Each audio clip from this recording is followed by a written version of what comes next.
The United Front by Alfred Noyes.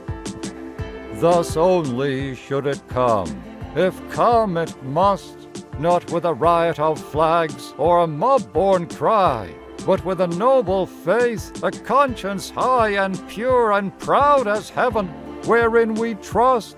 We who have fought for peace have dared the thrust of calumny for peace, and watched her die, her scutcheons rent from sky to outraged sky by felon hands, and trampled into the dust.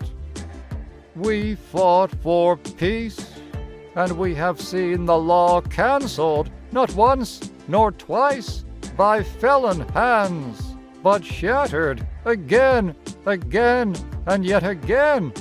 We fought for peace.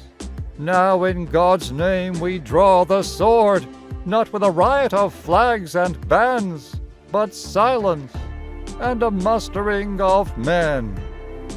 They challenge truth, an empire makes reply.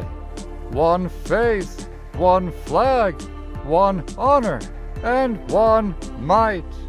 From sea to sea, from height to war-worn height, the old world rings out to conquer or to die.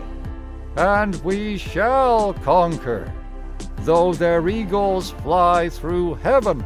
Around this ancient isle unite powers that were never vanquished in the fight, the unconquerable powers that cannot lie. But they who challenge truth, law, justice, all the bases on which God and man stand sure throughout all ages, fools!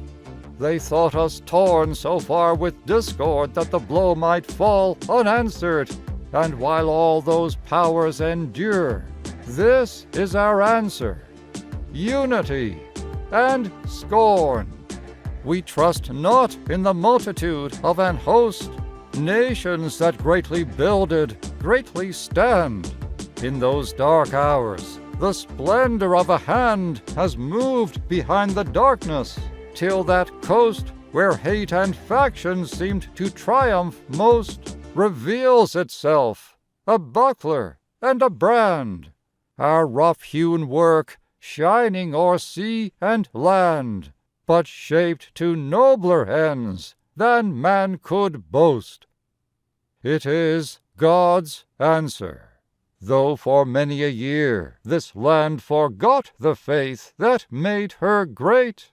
Now as her fleets cast off the North Sea foam, casting aside all faction and all fear, thrice armed in all the majesty of her fate, Britain remembers, and her sword strikes home.